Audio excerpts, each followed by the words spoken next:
Good afternoon. Welcome to this World Oregon webinar. My name is Tim DeRoche. I'm the Director of Programs here at World Oregon, and we are very, very pleased and honored to have with us today Jim Tankersley, who is the Berlin Bureau Chief of the New York Times, and we will get to his intro in a little bit. Wanted to talk a little bit about some things we have coming up here at World Oregon. We have, and I'll put these in the chat so you can see them and you can click on them, reserve your tickets and all that sort of thing. Tomorrow at the same time at 12 p.m., that is EST, we will have after Venezuela and Iran is Cuba next with David Burnell, who is from Oregon State University, who is the author of Constructing U.S. Foreign Policy, The Curious Case of Cuba. Also coming up Wednesday, the 13th, we have Emma Ashford of Foreign Policy magazine, wonderful columnist who has a book called First Among Equals, U.S. Foreign Policy in a Multipolar World. She'll be in conversation with us here online. And in person, June 11th, we will have General Jim Mattis in town, former defense, talking about call sign chaos, leadership, and lifelong learning. Wonderful chance to hear from a man affectionately known as the warrior monk and see what is on his mind. And so lots going on here at World Oregon, lots going on in the world. When the world is busy, it's good for business here at World Oregon. So I'm grateful to have Jim with us today. Jim is originally from McMinnville. He is an Oregon boy made good. He is the Berlin bureau chief for the New York Times, overseeing coverage of Germany, Austria, and Switzerland, writing about broader trends across Europe, including issues connected to foreign policy, economics, society and politics, migration, climate change, and so on. Previously, he covered economic policy in Washington for more than a decade, with a focus on the stagnation of the American middle class and the decline of economic opportunity in wide swaths of the country, which culminated in the 2020 book, The Riches of This Land, The Untold True Story of America's Middle Class. As I mentioned, he is a son of small town Oregon, and he began his career writing for newspapers across the country, including the Oregonian, Rocky Mountain News, the Blade in Toledo, Ohio, and the Washington Post. And Jim, thanks for being with us today. Yeah, it's really my pleasure, Tim. Thanks so much for having me. I always love chatting with folks from Oregon. It's gotten harder in the new job to find stories that bring me back to Oregon, but that's really my only critique thus far of it. But I'm so glad to be with you all, and I'm just going to say a few things here, and then really looking forward to a conversation. Just a little bit more about me. I'm the son of a lawyer and a school librarian who moved to McMinnville when there were only 10,000 people and it was mostly a timber town. When I was growing up, a whole bunch of the kids around me, their dads worked in the mills or actually out in cutting trees. And, one of our best family friends was a forester. And I watched as the McMinnville economy totally changed in the 80s and 90s as I was growing up. I learned to read with the Oregonian, the sports section. My parents taught me how to read because I would follow them every morning to tell me the Dodgers score because they're from Los Angeles, so I'm a Dodger fan. Um, and then I got my first job in newspapers as a ninth grader at the News Register in McMinnville, to which I am still a subscriber. And then my first job out of college at the Oregonian, to which I am still a subscriber. And they were both wonderful places to learn and grow and fall in love with journalism. And then I had basically one of those regional newspaper careers that doesn't exist anymore. Portland to Denver to Toledo to 17 years in Washington, D.C. And when it was time to do something different and a whole bunch of life circumstances aligned, I put in for this bureau chief in Berlin, a city I'd visited once, a language I spoke not at all. I had been a French minor in college and studied abroad in Paris. That is not very useful here, it turns out. But the New York Times, I think, correctly realized that this was going to be a job. This is before Trump won re-election or won his second term election. I'm sorry, but even before he won, I think they realized that whoever won, that they were going to need someone who could write about the transatlantic relationship with knowledge from both sides. And I had covered a lot of that while I was on the White House team at the times. And I think in the end they decided that they could teach me German, and so I'm learning and I'm really loving the job. You might wonder what a bureau chief does. It's sort of a mix. I'm the lead writer on pretty much all news stories for Germany, Austria, and Switzerland, which is our coverage area. Functionally, that means a lot of politics, but I also get to write just a bunch of stories that are kind of whimsical. I wrote about taking my 4-year-old daughter to Austria to see the sights of her favorite movie, The Sound of Music. Um, I wrote about driving with my teenage son on the Autobahn at 125 miles an hour. I wrote about Oktoberfest because you have to write about Oktoberfest. And so it's a mixture of fun and really important and really difficult. It's been a whirlwind. I manage a small team. I serve as sort of a first line editor on some of their stories, but we have an editing team in London that manages us. And I work very closely with bureau chiefs and other colleagues across Europe and in America to cover all sorts of stories right now on this extraordinary moment in the transatlantic relationship. The story that Germans have been telling me in the little more than a year that I've been here is some version of almost everyone. You know, we grew up either loving and idolizing America if they were in West Germany, or kind of really curious about America if they were in East Germany. And they all have these deep, you know, no matter where they come from, they mostly have very deep affection for America, for American pop culture, for America as it's the security guarantor of Germany for decades after World War II. And the basic question that they all ask me when I first meet them is, "What the hell's going on over there?" They don't understand the America they see now. And they mean a lot of things by that. It's not just political. It is a country that has changed so quickly with a populist movement that is so fierce that a lot of Germans feel like they don't recognize it. And the way that America now is treating Germany is very surprising to many of them. And so that is a lot of what I'm writing about is this abrupt shift with Germany now needing to take more responsibility for its own security, just like all of Europe is trying to do, spending enormous amounts of money on its military after decades of one form or another of disarmament. Um, and now trying to make sense as so much of the world is for how to have a relationship with the American president who does not behave always in the ways that your classic international relations theory textbook would have told you to expect an American president to behave in regards to Europe. And so with all of those things, there's a lot of great stories. There's more news than we can write. And it's also a really fun place to live. So I would love to talk to you about it, and I'm so grateful to be here. So, Jim, you mentioned the the question of, rising far right populism. Now, so far right populism is not unique to the U.S. by any notion, and we're seeing also, nativist, authoritarian, and anti-democratic social movements like the AfD gaining more traction. Are these things gaining traction primarily in regional centers, or are you finding that this is happening in cities across the beat that you cover? And how is the domestic press reporting this? It's really interesting. So the AfD, which is the alternative for Germany, is a party that didn't exist 15 years ago and is now the second largest party in Germany from the last federal election, which was last year, just a couple months after I got here. So it's a major force. But in Germany, all of the other parties, from the far left all the way up until the center right, which is the actual party in power right now, they refuse to work with the AfD.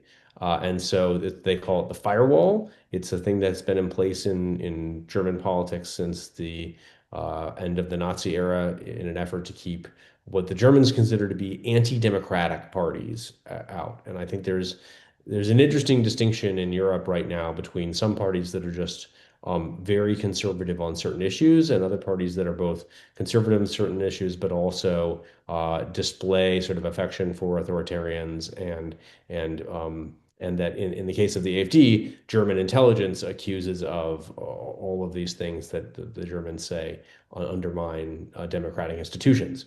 So they're very popular nationwide in the sense that any party is popular here. They got about a quarter of the vote last time. They are leading the polls now because the chancellor's party has slipped a little bit. If the election were tomorrow, they'd win probably, but they wouldn't be able to form a government because no other party is willing to work with them, and so there'd be some other form of government from the losers. But what we might see this year is that they may, for the first time in Germany's history, a far right party might take power in one of the German states. So Germany has 16 states, and they have their own governments, and that is they have elections that are in off years, not unlike the United States. Two of them have elections in September. In both cases, the AfD could win an outright majority, and it's really interesting. The German press mostly has covered them as a threat and a pariah over the years, and they are now having to kind of come to grips with the fact that they could win, and they have platforms you have to vet, and you need to take them seriously as a political party. And so it's a really interesting time to watch that in politics. And when you go talk to AfD candidates and the candidates who oppose them, you get a really interesting sense of the sort of everything revolves around this idea of outsiders versus insiders. That there's just so much anger in some of these left behind economic states at the mainstream establishment that they just feel like has not listened to them for a generation or two, that they're willing to kind of roll the dice and go with these new guys, and a majority of a flat majority might be willing to do that in a couple of these states. Well, so let's talk about the reaction to the recent defeat of Orban in Hungary, because this is somebody who has been for years fueling the anti-outsider, anti-immigrant rhetoric, and we're seeing it also now coming across the pond. What has the reaction been to Orban's defeat? How has that been reported? Is it seen as a blow to far-right groups or as an emboldening moment? Well, there's been some real, I mean, there's real affection between many parts of the AfD, for example, and in Austria, one of the other countries in our coverage region, their farthest right party has a stated affection for Orban and his project in Hungary. Um, and some of that's about the issues that you mentioned. I mean, with all of these parties, immigration is their driving biggest force there. They are very much running on campaigns of deportation. They call it remigration here, but also turning away refugees, changing the way that Europe deals with refugees. After a big surge of Middle Eastern refugees came in the last 10 years. But and this doesn't always, I think, get translated in the coverage. There's a second component to Orban and to some of the parts of these parties, which is affection for Russia. And that is the big reason why Orban was such a pain in the side of so many countries like Germany and France in the European Union, because he would sort of do things to side with Russia on questions like most recently aid to Ukraine. And so the mood among the German political elite was euphoric when he lost, because I mean the Chancellor of Germany basically put out a statement almost immediately, just celebrating his loss, because it is seen as a chance to unite sort of the pro-Ukraine rest of Europe together. And in Germany, there's this very interesting dichotomy where people in the East did not like living under Soviet rule, but they retain some real ties to Russia, and in particular, a real sense of like, should we be getting involved in Ukraine when we should just be friends with Russia and not have to worry about it. And so it's a in that sense, I think was a harbinger of a lot of difficult debates that are going to happen in Europe about in the far right parties about Russia in the coming years that are also the same debates that are happening right now about Trump, who has become very unpopular, even among very conservative voters in Europe. And there's just a very quick last thing I'll say about this. Um, is that Orban was an incumbent, and in the end, I think nothing explains his loss more than everybody's mad at the people in charge, and Orban was in charge for a long time, and even he was not immune to that sort of big change force that is kind of sweeping the world right now. So Germany is one of the biggest aid contributors to Ukraine. So how are people in Germany and the surrounding states feeling about a war that appears to have no long-term strategy for either victory or a peace negotiation? I think there's a lot of frustration. There's a lot of deep support for Ukraine. There's by the way, I should start this by saying there is actual fear in Berlin, not just in government circles, but among some just people you talk to, that within the next 5 years there could be Russian bombs in Germany, in Lithuania, in other places. That if Putin wins in Ukraine, that he won't stop and that he will push all the way through. And so I think that motivates a decent amount of what's going on here. They see the Ukrainians as doing the Lord's work of keeping an aggressive, hostile Russia at bay. They also, are spending a lot of money right now on German rearmament, and the polling on that has flipped in a fascinating way. People used to really oppose military spending, and all of a sudden it's a very popular issue to be spending more on defense. So for all those reasons, there's a lot of support for Ukraine. I don't think there's a ton of strategic clarity in the public or frankly in the diplomatic circles where I talk to people all the time. I don't think anybody knows an easy way to end this war. The chancellor is fond of saying that only three people could end this war tomorrow: Putin, Trump, or the Chinese President Xi, and that any one of them have enough power to do it. But the Germans don't, and the Europeans collectively don't, and so they are kind of stuck backing this what appears to be a stalemate right now there. Well, so that brings us to I mean, if you look at what is happening right now, this week between, the US and Germany, we have the Pentagon announcing the withdrawal of 5,000 US troops. We have an ongoing spat over Iran. We have that question of security and, Tomahawk missiles, continuing economic tension, so all of these things are connected. How is this playing out on that side over there? And what is the big fear? It was interesting that Merz came out and said there was no connection between the disagreements over the Iran war and the pullout of US troops from Germany, which I think sounds sort of crazy, but what's the take? I think that the accepted take, sort of within government circles, is that the Americans have been talking about troop drawdowns for a long time. Trump tried to do it in his first term, so it wasn't surprising that they might start talking about them again. But I don't think there's any question that the timing was related to the chancellor's comments a little more than a week ago, where he got in front of some high school students and started riffing about the American war plan and said that they have no strategy and that they're being humiliated by the negotiators from the Iranian regime, which is almost like a heat-seeking missile toward the buttons that really annoy the United States president. And Merz has spent like a year trying to really build a friendship with Trump, but he, in this case, really just drew a big backlash from him. Trump did a series of angry social media posts. Then he threatens to pull troops. He does pull the troops. Um, Merz has not pushed back against that. He has also not walked back his comments. And I can tell you that the Germans are not alone in this in Europe. I talked to a lot of diplomats from other countries. There's just this real sense that in this war, the Americans didn't consult Europe, but they are leaving Europe with all of the big economic fallout. I mean, it's gasoline prices are high there, right? They're probably above $5 a gallon in Oregon now. Um, but it's like $10 a gallon in Germany.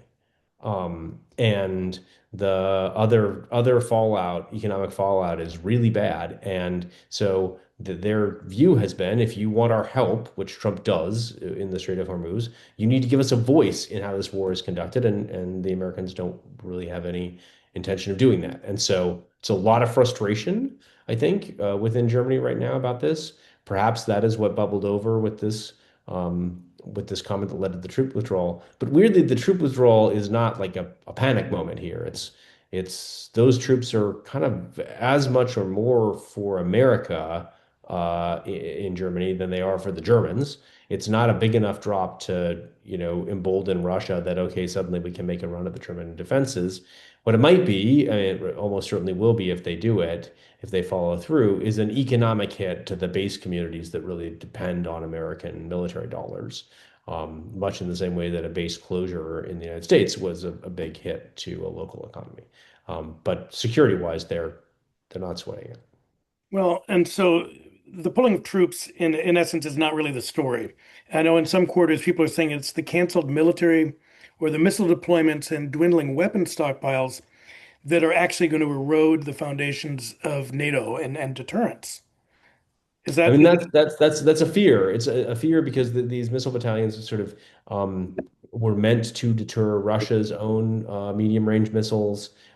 So now, if they're not going to be stationed here, there's big questions. Can the Germans buy some of their own from the Americans, for example? Well, there's just kind of a limited supply right now because America is using a lot of munition in the Middle East. Can the Germans make their own? Can they ramp up their own industrial production? Can Europe ramp up its own industrial weapons production fast enough? And they were already trying to speed it up.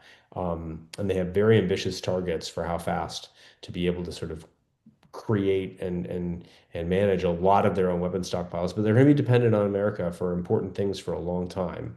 Um, and this could be one of them. So yeah, that particular weapon stockpile is a worry. well, I've read in a couple places that the investments that Germany has been making in its own defense is scheduled to really hit the 3.5% of GDP goal by 2029. Is that correct? Yeah, so uh you can take the budget reporter out of Washington, but you can't take the budget reporter out of the budget reporter. I will tell you that some of it is a little fuzzy math. That they keep saying they're going to hit a 5% target. That's not like 5% on troops and weapons and tanks and drones. Some of that includes sort of infrastructure projects with a nominal or tangential military use. But it's true that they are spending uh, on their way to spend just a much higher share of their GDP than they were on the military, and that is that companies like Rheinmetall, the big German defense contractor, are kind of swimming in demand for their services right now, and there is a huge startup ecosystem down in Munich, for example, for drones. And other military technologies. When I was there for the Munich Security Conference in February, you can't turn around in town without seeing an ad for some defense company you wouldn't have heard of a couple of years ago offering some cool new robotic weapon to defend Germany and the world. So they are spending a lot. It's going to affect their economy. It's going to affect their deterrence capabilities. It's also true that if you talk to economists, they would say, look, if you're going to spend a ton of money on infrastructure and you want it to boost economic growth, military spending is not your first choice. But if you have to do it, you have to do it. And that's sort of the view of the German government. Well, so you've written about Germany having a guns versus butter problem. Can you dig into that a little bit more? Sure. I mean, I've been trying for a long time to remember when I first encountered guns versus butter as a concept. I'm fairly certain it was at McMinnville Middle School. And weirdly, I think it was in an which doesn't exist anymore, by the way. They built a new middle school and renamed the one that I went to, but it was called McMinnville Middle School back in the day. Thank you for coming to old-timey McMinnville story time. But I think it was in an algebra class where we were doing some sort of a pre-economics thing, and we talked about the guns and butter problem, which is that if a country only has so much money to spend on everything, then it has to divide that between guns, things for defense, and butter, which is sort of services and other benefits for its people. And what Europe was able to do for decades was just spend a ton on butter because the United States was supplying the guns. And so they built up these big social welfare states, good pension programs, universal health care. And yes, taxes are higher here on average, but they also were able to just do a lot more services because they weren't spending as much on defense. Now they have two problems, which is the real guns and butter rub. One is they need to shift the composition. They need to be spending a lot less on butter and a lot more on guns, with the Americans pulling back on their defense guarantees for Europe. But the other problem is that butter has never been in higher demand in Europe because the population, like in America, is aging. And so there's a lot more people on pensions. There's a lot less economic growth because they're losing workforce. And there's a couple of possible ways out of it, but the overall math looks scary, and a lot of European governments are bumping up against their capacity to borrow more money, which is gonna create a bunch of really tough budget choices. And the far right actually and the far left tend to really benefit from that because they typically are the ones who run on protecting pensions and promises of being able to just not make tough choices, where it's the centrist parties who run the sort of like the eat your vegetables platforms. So, interestingly, Trump's comments about Mertz were followed literally the same day by an increase in tariffs on cars and trucks from the EU, which is going to also hit Germany's economy pretty hard. Um, what is the way out of this? Well, I don't know the way out of this for Trump and the Europeans. They thought they'd come to a trade deal. The president is altering the deal. Um, and the Europeans also thought that they had really gotten a reprieve when the Supreme Court took away some of Trump's tariff powers. But autos are a thing that he does seem to really have a lot of control over, and it does target Germany pretty acutely. I will say I was down at Mercedes earlier this year and talking to them about tariffs. And they, like many German automakers and other international automakers, are in part coping with this by ramping up production in America, just building more, which is exactly what Trump wants. He wants them to build more in America. But there are still certain models that you have to buy from Germany. If you want to buy the new Mercedes S-Class, their new like flagship luxury vehicle, it's made in Germany, and you're going to have to pay a premium probably because of the tariffs. And Trump is now making that premium go up, and it will be harder for them to compete with American models on that, on anything other than, German engineering or what other, differentiator they can sell. So they're struggling with it, and I'm not sure what Europe's going to do. They have trade recourses. They can raise their own tariffs back, and take other threats. But I think that they really want to avoid a full-blown trade war with Trump, and so I'm not sure how it's going to play out. Yeah, Macron, in a classically French and dismissive way, basically said we're wasting way too much time um, in this sort of tit for tat tariff, retaliatory tariffs. Um, so one of the things that I've been reading an awful lot about lately has been how the Strait of Hormuz closure and blockade is affecting fertilizer and food security. So what effect is this having on trade and agriculture for Germany and Western Europe? I mean, I think everybody in across Europe is worried about the fertilizer shortage. They are worried about food shortages or food cost increases. I mean, some countries are more vulnerable than others. Some imports are more affected. Um, but it's sort of how would you put it? Like the gasoline prices are the thing everybody sees every day right away from an energy shock. And electricity prices are the things that you see once a month in an electric bill. But the food prices are the thing that you fear coming down the pike. And the German officials I talked to are not just worried about themselves and about Europe. They're worried about the effects on, developing countries that they still support with foreign aid, and are having to try to fill gaps in foreign aid to. And this is like my Nick Kristoff part of the Kid from Yale County program. But they're trying to fill the gaps in foreign aid left by the American pullback, and this makes it harder. So when you talk to them, they're worried about that too. Great. I want to remind folks who are on the call to please give us your questions and put them into the Q&A box on your screen. In fact, we have one coming in right now, and I jump on it, which is Germany also having an almost existential conversation about regulating AI and its impact on commercial systems? Super interesting. I can't talk too much about this yet because none of the stories that I've been reporting have run yet, but I have been doing a lot of reporting on Germany and Europe and AI. I've been going to some, and I've been going to some like public conferences that I can talk a little bit about. The conversation here is a little different. I think that the survey data that I've seen suggests that Germans are not as freaked out about AI as Americans are. Um, and I'm not entirely sure why that is. There is less adoption of AI in businesses in Europe than there is in the United States. There's some very good research on this that just came out. But Germany is among the leading, it's like Germany, England, and the Nordics are the sort of leading countries for AI adoption in Europe. There is real optimism in the German business sector that they can harness AI to their and their workers' advantage, despite the fact that Europe is behind in developing large language models. And so it's an interesting time, but it is both ever present and a thing people talk about a lot. But I mean, just from if you read the German papers, I think you would have much less of an existential crisis by AI sense than you would reading the New York Times about America.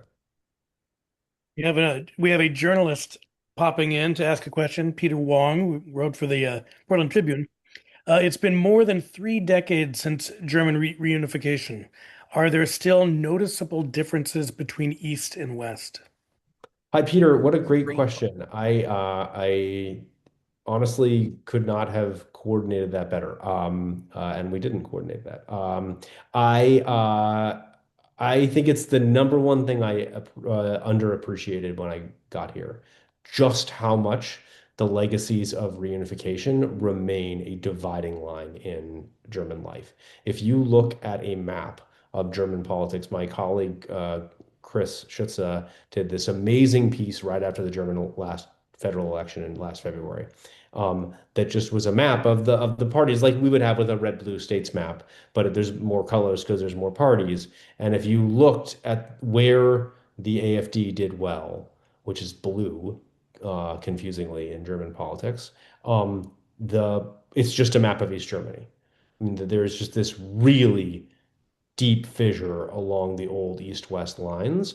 And then when you get around it and go around and talk to people, there is still real anger and resentment in the East about the way in which reunification happened and the lack of sort of economic equalization, despite a lot of money that the West spent. And the West is angry because they spent a lot of money on it and didn't get necessarily what they wanted. There are these fascinating gender dynamics where a lot of women from the East grow up, go off to university in the West and never come back. And so you have sort of an overrepresentation of men without college degrees who are upset in the East. And even if you look at areas you wouldn't expect it to, like I wrote last year about this fascinating phenomenon with immigration, which is that if Germany tries to normally distribute immigrants all over the country, so you come in from Syria and they try to send you to a place, and you can end up moving, but then they try to do other things to even it out. But the result is that there's it's kind of random. If you're a new arrival, you might end up in Berlin, you might end up in some tiny town in West Germany, you might end up in a big eastern city like Leipzig. And your economic fate turns out to be heavily dependent on where you fell in that lottery. Because the economic states are still the eastern states are still lagging economically.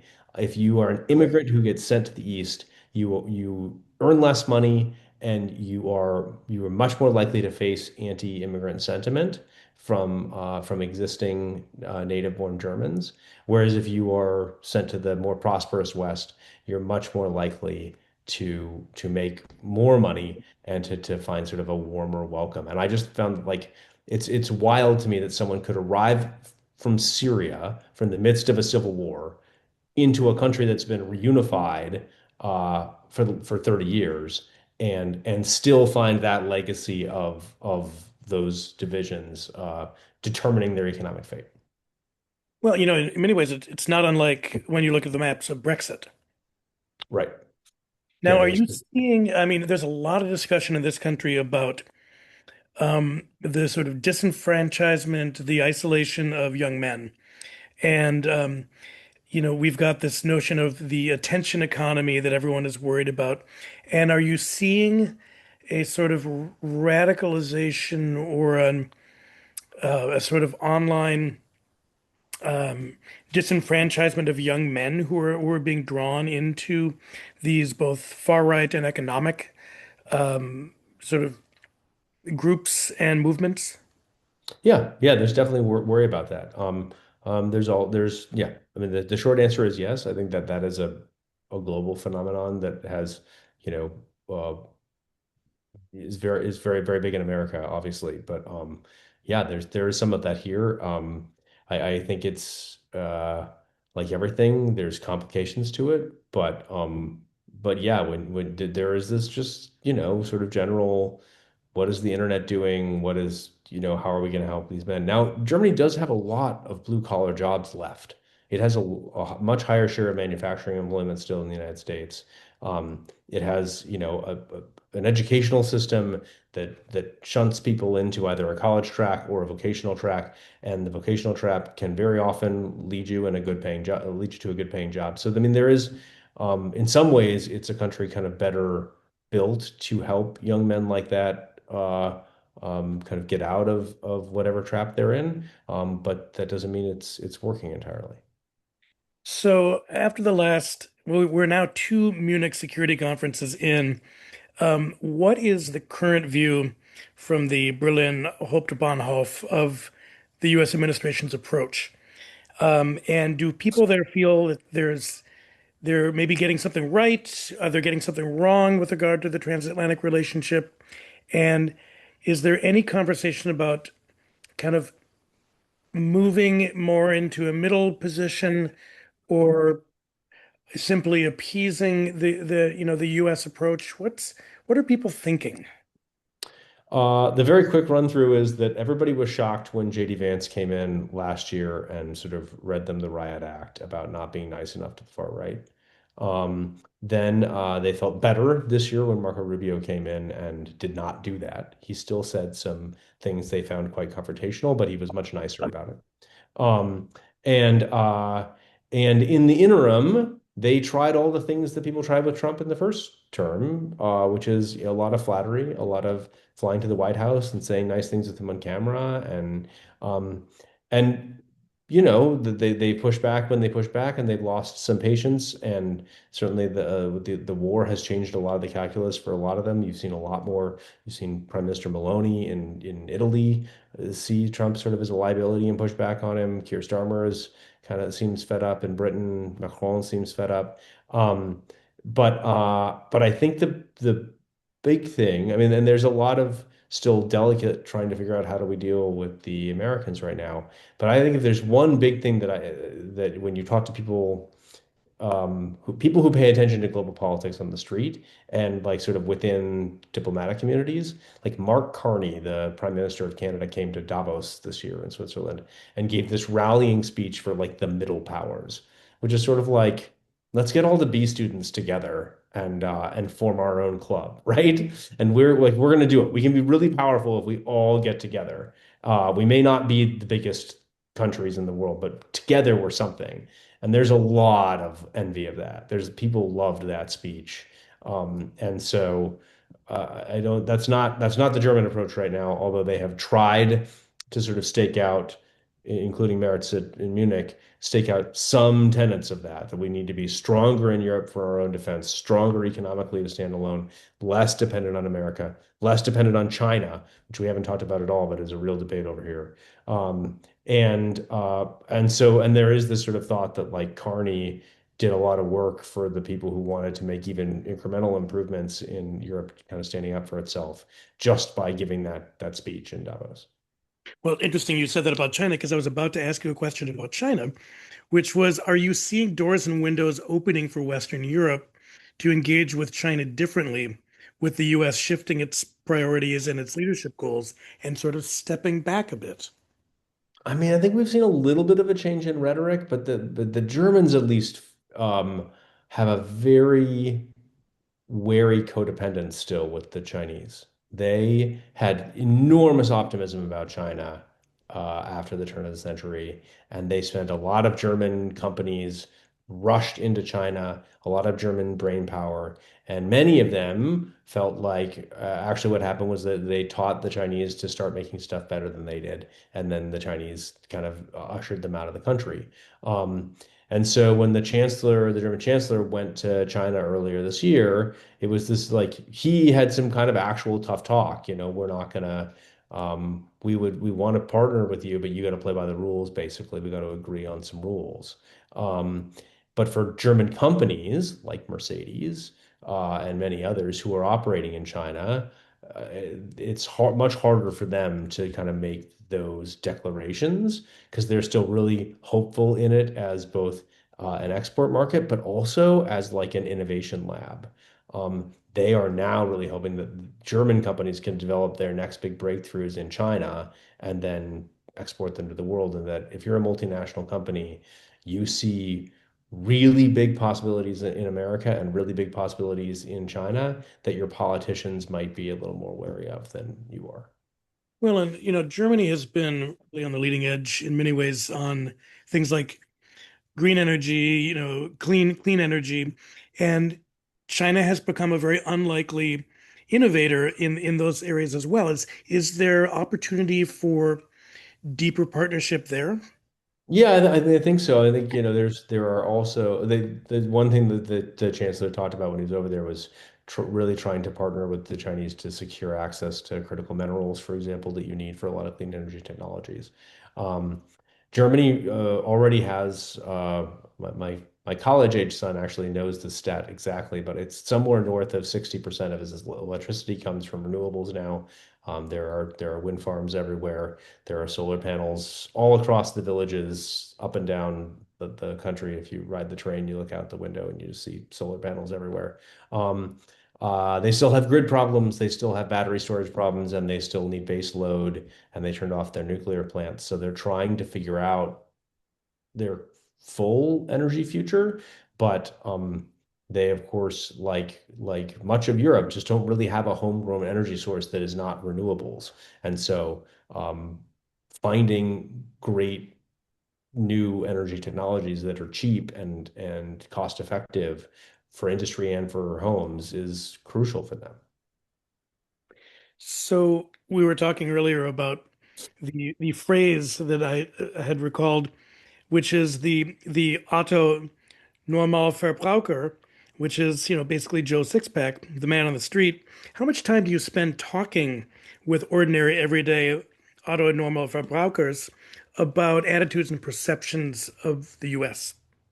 A little bit. I mean, I don't, I'm not in the habit yet of just wandering around Berlin and accosting people and asking them to tell me what they think of America. But I do ask it in social conversations, anytime I need a new person. I mean, they usually bring it up, to be honest. They find out you're American. They want to tell you about their experience with America. They want to ask you questions. They want to tell you what they think.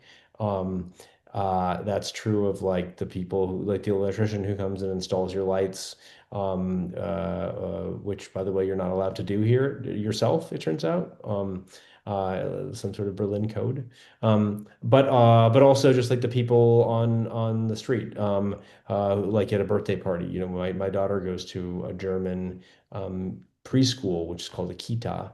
and most of the is a German and English language, and there's a lot of international families, but most of the other families have at least one German parent. So you spend a lot of time at kid gatherings or school drop up and pick up or like I said, birthday parties, just talking about all these things, and everybody wants to talk about America. Everybody wants to talk about perceptions of America. And usually they start from a very affectionate place, I have to say, um, which is nice. Well, and with these shifts in U.S. foreign policy, I mean, we're seeing this in, in Latin America. We're seeing it with the EU relationship. Is there a challenge for you as someone reporting the news to somehow fix it? I mean, you are an emissary, an ambassador of the U.S. Is there a frustration that gets vented on you as a U.S. foreign correspondent? Um, Not yet. I would love to think that's just because I'm incredibly charming. I don't think it is. I think it is because, first off, I think people have a lot of affection for the New York Times.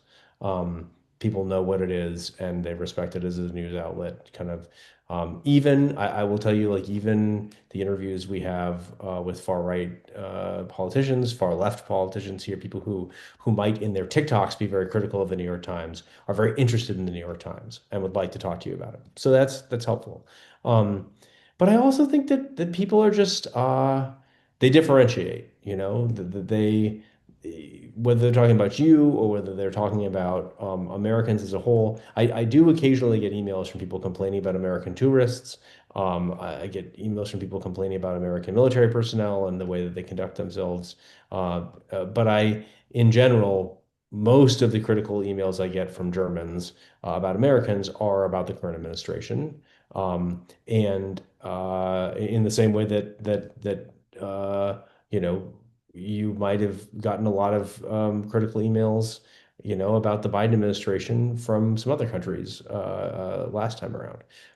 So I think I don't feel any real personal hostility. Like I feel welcomed here. There's this like one of the very few things everybody warns you that Berlin gets cold in the winter. It's true. Everyone warns you it gets very dark. It's true.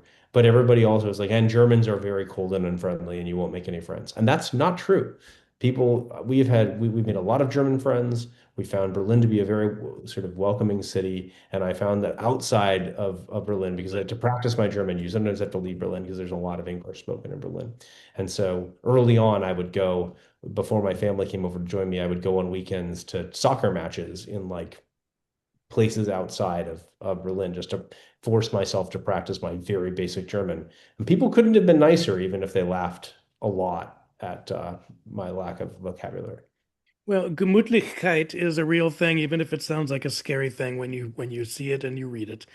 Um, but It's what's in a bigger picture way, what's the story you want to tell for U.S. audiences? Like, what aren't we getting, and what should we understand better about Europe? I mean, I think, when I think Americans experience Europe right now a lot is sort of like a museum almost, like, or like a place that they are hoping is sort of preserved in a way that is like romantic in their mind. Let me put it a different way. The show that I have watched the most, that I am most angry at myself for having watched on television, is called Emily in Paris. And it's this Netflix show that is basically just a cartoon about France, even though it's not really a cartoon. Um, and it, to me, signifies the way a lot of Americans might think about Europe now. Very romantic, very unchanged from when you were learning a language in high school, however many decades ago. And it's not. Europe's a really different place. First off, it's much, it is, there's just a lot more diversity of food and people in every European city. You don't just go to Paris to eat French food. Like the best restaurants in my neighborhood are all Asian food. And that's from like a decade or several decades ago of migration, not even new. And I think that's something that people are happy to discover when they come here, but maybe don't know as much. But the European story right now, I think is much more dynamic than American audiences might understand. And it is certainly defined by the relationship with America. I mean, it really is, and not just in the way that we cover it, but it is also defined in the way that Europe is going to deal with so many of the challenges that America is dealing with, and possibly in different ways, whether it's AI, demographic pressures, how do you secure yourself against, you know, really unpredictable foreign adversaries like Russia. These are, and how do you make an energy transition? These are really big problems with really dynamic solutions happening right now. And I think it's a fascinating story that I hope the audience tunes into. Okay, we've got a couple more questions from the audience. One about Ukraine. You mentioned that only Xi, Putin, and Trump can end the war, and that Ukraine seems to be a red line for Europe. Um, so does that leave the EU simply maintaining a bloody stalemate for years until these three step in and do something? I mean, as it stands, the EU is not going to, I mean, no one is talking about sending some large number of European soldiers not from Ukraine into that war to try to sway it one way or the other.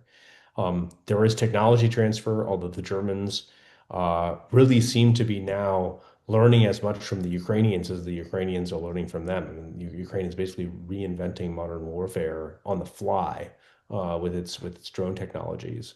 Um, so there are things that they can try to do.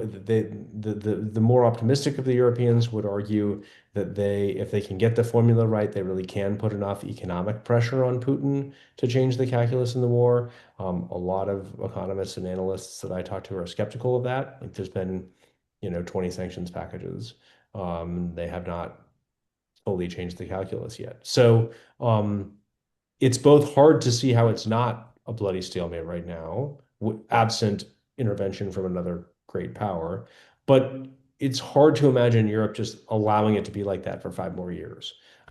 Whether that they run out of money and patience for it, or that they decide to try to surge it, or whatever. I don't really know what that would look like, but I think that is maybe in just in this very moment is what it appears to be. Another question here is to what extent do Germans generally feel in thinking about the current US administration that this too shall pass? In other words, just hold on and Germany and Europe will get through this. It's a really good question, and I think that it's going to shock you that there are really divided answers on it. And it is one of the things that I find Germans ask me and my wife and other Americans that we know the most. Sort of, do you think America has changed, or is it just this administration is different from what we're used to? Like I think, they really thought when Biden came into office, okay, that was a weird one-off. Like we are now back into sort of the realm of American administrations we understand. To some degree, they do understand that there will not be another Biden administration. There will not be another George W. Bush administration anytime soon. America has changed in fundamental ways that are not entirely just partisan politics, but just the sort of ways that American politics is going to deal with the world now is going to be different, perhaps more transactional, perhaps more exercising of raw power. I don't think there's going to be a big, I mean, they are shocked by how little the American public seems to be tuned into a lot of these foreign policy debates, for example. And so that leaves some of them thinking that this is just going to be the way that it is, no matter who's president. But there are real questions. They want to know, like, wait, do Americans really hate us? Like, we feel sometimes like America is treating us like a friend that it actually hates. Like, why? And those are difficult answers because you can't speak for the American people. And I don't think that any recent election was like a referendum on how Americans feel about Germany or Europe. Uh, In some ways that isn't anything new. I mean, exceptionalism is a challenge to being able to think in multilateral lenses. And yes, I mean we were in New York, we were in DC in November for the World Affairs Councils of America National Conference. And there was a lot of discussion about, the end of the international order. I mean, are we seeing something that is, irreparable? And I think it's certainly changed, but I think some of these conversations have been ongoing for many, many years. But And also, can I just add to that? Also, Europeans are changing. I mean, it is not the universal European or maybe even the typical German now who wants to see the world go back to the way that it was. I mean, I was interviewing a pretty powerful guy in a state level AFD chapter who was telling me, 5 years ago the only, Putin seemed like the only leader in the world who really shared the values that we have. But now we also have Trump. It's like, welcome to the party, America. You've joined, the sort of value set that we have as this group within Germany. We're all fighting back against the same things, and many of their complaints are very similar to the like very online complaints that you see from the American right as well. So is the world changing, right? Is the entire world moving in one direction or in pulling apart directions? I don't think it's just as simple as is America changing? well, and I think I mean, you have a very unique perspective being in Europe, realizing that it is not a US thing. It is a global thing. I mean, Anne Applebaum writes about this in Autocracy Inc., that we just have a very different way of thinking. We have two real quick questions, which I'm going to sort of throw together, and then I want to just kind of bring us around and wrap things up. But question from Lance Lindblom. Thank you, Lance. What do other European countries think of Germany taking a more leadership role, especially militarily? And the other question is, does Germany have a problem with a billionaire class as many Americans do? The short answer to the first one is that a lot of um, there are really complicated feelings about the Germans across Europe. In Poland, there is still really deep animosity toward the Germans. In France, less so. But many at a diplomatic level, there's real appreciation for the Germans stepping up and providing some money and some leadership that they hadn't in the past. There is also real trepidation that they are going to have an enormous amount of conventional firepower compared to the rest of Europe. And my colleague Steve earlier wrote about that earlier this year. On the billionaire class, there are billionaires in Germany. It's different here. They are much less visible. There is a real culture of, in many cases, like very what rich people kind of staying sidelined and hiding their wealth. There's a couple of famous examples of like supermarket. There's a supermarket magnate who was like there's like two photographs of I think or something. Who just like they just don't flash their money. They don't act really wealthy. They have less direct ability to influence politics, although they are able to influence politics. They are finding new ways to influence politics. They are finding new ways to influence media, and that is raising some real concerns here. But I would say that the current American moment with billionaires and reaction against billionaires is very different from the one in Germany. Well, and that brings us to the question of journalism. So, what are some of these singular challenges facing journalism, and in particular, foreign correspondents, in this time of disruption and threats to press freedom? I mean, first off, there's just not enough of us. I mean, it's a weird thing to say, but like, um, I am friends with most of the permanently stationed English language correspondents here, and they're all from wonderful publications. But there's a bunch of publications that are just not represented anymore. I'm very good friends with the guy who the Washington Post sent to be their Berlin bureau chief last year and then laid off earlier this year in a move that is frankly stunning to me and to anyone who I used to work at the Post. It's emotional for me as well, but it's stunning. It's a paper that is styles itself a paper of the world, and yet it's not going to have anyone based in Europe's largest economy. And I am old enough to remember when places like the Los Angeles Times and the Baltimore Sun and the Miami Herald like had correspondents around the world. I think we were better off for it. I think that there is um uh you had a much more of an ability to get different stories, to hear different perspectives. I worry about groupthink in news. I worry about herding behavior, and I worry about the ways in which people are don't trust media anymore, in part being influenced by, if you don't like if you don't like the New York Times, maybe you don't like the media. It's not as so simple as you can just pick a different team and go and read their product. So, um, what I really want to see is a continued ability of journalists to practice journalism that's values based, that's based on actual reporting, a search for truth, a vetting of facts, an attempt to get things right, an attempt to get the full story with complete understanding in it, and a recognition that we're all fallible and never actually reach what we aspire to there. Um, but I worry instead that whether it's because of government crackdowns, which are a real thing, and in places like Hungary, or it's because of just subtle pressures on the media, or just the big pressures of corporate consolidation. I just worry that that's in trouble, and Germany certainly is not experiencing this nearly as badly as a lot of other places in the world right now, but I think it's something that every journalist who cares about good, cares about the idea that what we can do is help people better understand the world and better be, true citizens of the planet. We should all worry about it.